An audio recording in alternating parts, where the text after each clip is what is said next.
bertemu dengan seorang ustadz, kemudian ustadz itu bilang begini. Ini latar belakang saya kenapa saya belajar pengobatan Nabi. Ustadz itu bertanya kepada saya begini, "Dok, antum yakin gak sih dok kalau antum masuk surga?" Kira-kira kalau ditanya seperti itu, Bapak jawabnya gimana Pak? Yakin gak sih Pak masuk surga? Insya Allah pasti ya. Saya jawabnya pada waktu itu apa? Yakin Ustaz, saya masuk surga karena Allah menurut prasangka hambanya. Tapi Ustaz itu bilangnya lain. Kayaknya antum masuk neraka deh. Waduh, Masya Allah kok bisa bilang begini Ustaz? Dari mana antum berpatokan anak masuk neraka? Tapi Ustaz itu cukup cerdas. Dia memberikan data-datanya ke saya. Maka saya bersyukur kepada Ustaz tersebut ya. Dia ambil pada waktu itu, mohon maaf ya, saya menyebut merek, mohon maaf. Diambil obat, lihat dok, saya nyebut merek, mohon maaf ya, Lovenox. Obat apa itu? Obat yang dipakai untuk mengencerkan darah. Biasanya diberikan pada penderita penyakit jantung, stroke dan gangguan bekuan darah. Lovenox. Di situ tertuliskan kata apa? Porsin origin. Ada yang tahu porsin? Ada yang tahu? Nggak ada yang tahu. Berarti kalau dokter ngeresepin obat apa ya ditelan semuanya nih. Masya Allah. Porsin itu isinya Pak, babi Pak. Malah di boxnya tertulis kata-kata bener-bener bersumber dari babi. Saya bilang, waduh, berarti dok kalau antum ngeresepin porsin satu pasien, antum telan itu obatnya, kira-kira ibadah orang tersebut diterima nggak sama Allah? Diterima atau tidak tuh? Tidak akan diterima dong. Siapa yang dipersalahkan nanti? Antum yang menuliskan resep. Satu. Diambil lagi obat yang kedua. Saya cerita latar belakang dulu ya sebelum saya terapi senyum. Diambil obat yang kedua. Pada waktu itu diambil apa? Actrapid. Apa itu? Insulin. Tulisannya apa? Human insulin. Jadi diambil dari manusia yang telah meninggal. Diambil pankreasnya, insulinnya, yang menderita penyakit kanker pankreas, dibuatlah obat. Berarti dokter sudah menyuntikkan manusia ke dalam manusia.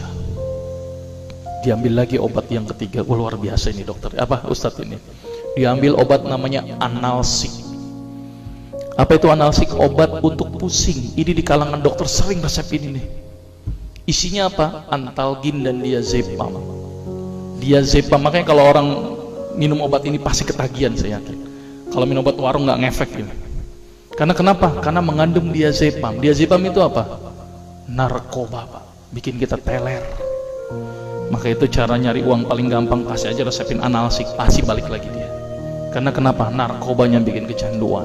Dia mengandung diazepam. Diazepam fatwa ulama bagaimana? Haram. Diambil lagi obat batuk, kodein.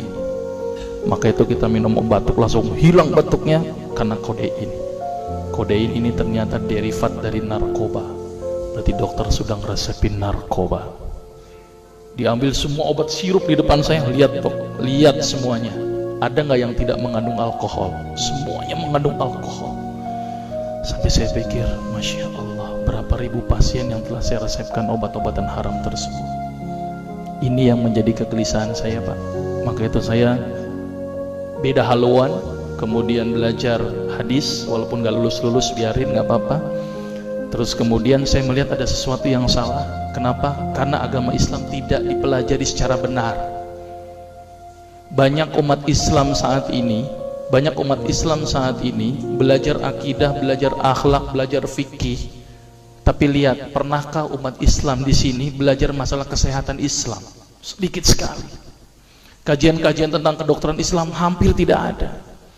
Makanya tidak heran sekarang umat Islam yang notabene hebat menurut saya katanya, tapi ternyata banyak yang sakit karena dilupakan aspek ini.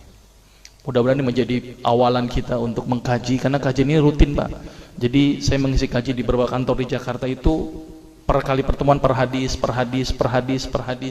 Dan itu berhubungan dengan masalah kesehatan semuanya. Jadi ternyata Allah ini menurunkan ibadah, memerintahkan kita untuk sholat, puasa, tahajud, semuanya ini bukan untuk kepentingan Allah Pak. Allah nggak butuh sholat kita, Allah tidak butuh puasa kita. Ternyata Allah menurunkan ibadah adalah bentuk rasa sayang Allah kepada barang ciptaannya, yaitu manusia. Seperti halnya orang menciptakan motor, mobil, maka di maintenance itu dengan adanya servis. Maka Allah juga memaintenance barang ciptaannya, yaitu manusia, dengan servis. Servis yang dilakukan adalah dengan ibadah. Jadi kalau seandainya kita tidak melakukan ibadah, sama aja tidak mau servis diri kita sendiri. Saya akan terangkan ternyata semua amalan yang dicontohkan Rasul itu bermanfaat dari sisi kesehatan. Saya akan mulai nanti dengan terapi senyum ya. Ini lewat saja. Ini saya mohon maaf nyebutin obat-obatannya, mohon maaf ya.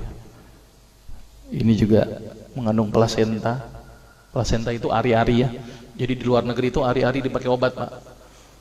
Kalau di Indonesia diapain, Pak? Dikubur, kadang-kadang pakai apa? Kaca, pulpen, buku, kadang-kadang pakai kurungan ayam. Kreatif, tapi kreatif nggak benar. Gitu ya. Di sana ini obat Lovenox namanya ya. Jadi bersumber babi. Ini yang mengandung narkoba. Wah, dulu tuh saya kalau jadi dokter gila-gilaan pengasih narkoba, Pak. Setiap ibu hamil, setiap ibu datang dengan bawa anak kecil, itu anak kecil Pak saya kasih narkoba, Pak.